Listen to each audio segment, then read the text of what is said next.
చంద్రబాబు నాయుడు ఒకటే అడుగుతున్నాం. ఆయన 29 హత్యలు గోదావరి పుష్కరాల్లో కానీ, అట్లానే మరి కందుకూరులో 8 మంది, అట్లానే గుంటూరులో 3, మొత్తం కలిపి దాదాపు 40 మంది. ఇక్కడే 40 మరణాలు అయినాయి. తిరుపతిలో 6, సింహాచలంలో 7, అంటే 53 మందిని మరణాలకు కారణం చంద్రబాబు నాయుడు గారు కాదా అని ఈరోజు అడుగుతున్నాం. 53 మరణాలకి వీళ్ళందరూ ఏదో మాట్లాడుతూ ఉన్నారు, ఏదో చిల్లరగా మాట్లాడుతూ ఉన్నారు. కాబట్టి మేము ఒకటే అడుగుతున్నాం, ఈ 53 మరణాల మీద చంద్రబాబు నాయుడు గారు ఎటువంటి ఎంక్వైరీ చేశారు, ఎటువంటి చర్యలు తీసుకున్నారు, దీని మీద ఎందుకు కేసులు పెట్టలేదు, ఎవరి మీద యాక్షన్ తీసుకున్నారు? మీరు ఇది సమాధానం చెప్పాల్సిన బాధ్యత ఉంది.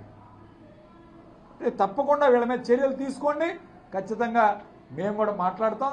అయినప్పటికీ వైఎస్ఆర్ కాంగ్రెస్ పార్టీ ఇప్పటికీ సింగయ్య గారిని పక్కన పడే సింగయ్య గారిని వెళ్ళి నిన్న గుంటూరు జిల్లా నాయకులు వెళ్ళి పరామర్శించారు. అట్లానే జయవర్ధన్ రెడ్డి అంతిమయాత్రకి సుధీర్ భార్గవ్ పాల్గొని నిన్న వాళ్ళ కుటుంబానికి కూడా అండగా నిలబడే కార్యక్రమం చేశాం. కాబట్టి అది వాళ్ళ కుటుంబాన్ని కూడా ఆర్థికంగా కూడా ఆదుకునే పరిస్థితి చేస్తూ ఉన్నాం. వాళ్ళ కుటుంబానికి అండగా నిలబడతాం. పార్టీ అండగా నిలబడుతుంది. జగన్మోహన్ రెడ్డి గారు అండగా నిలబడతారు.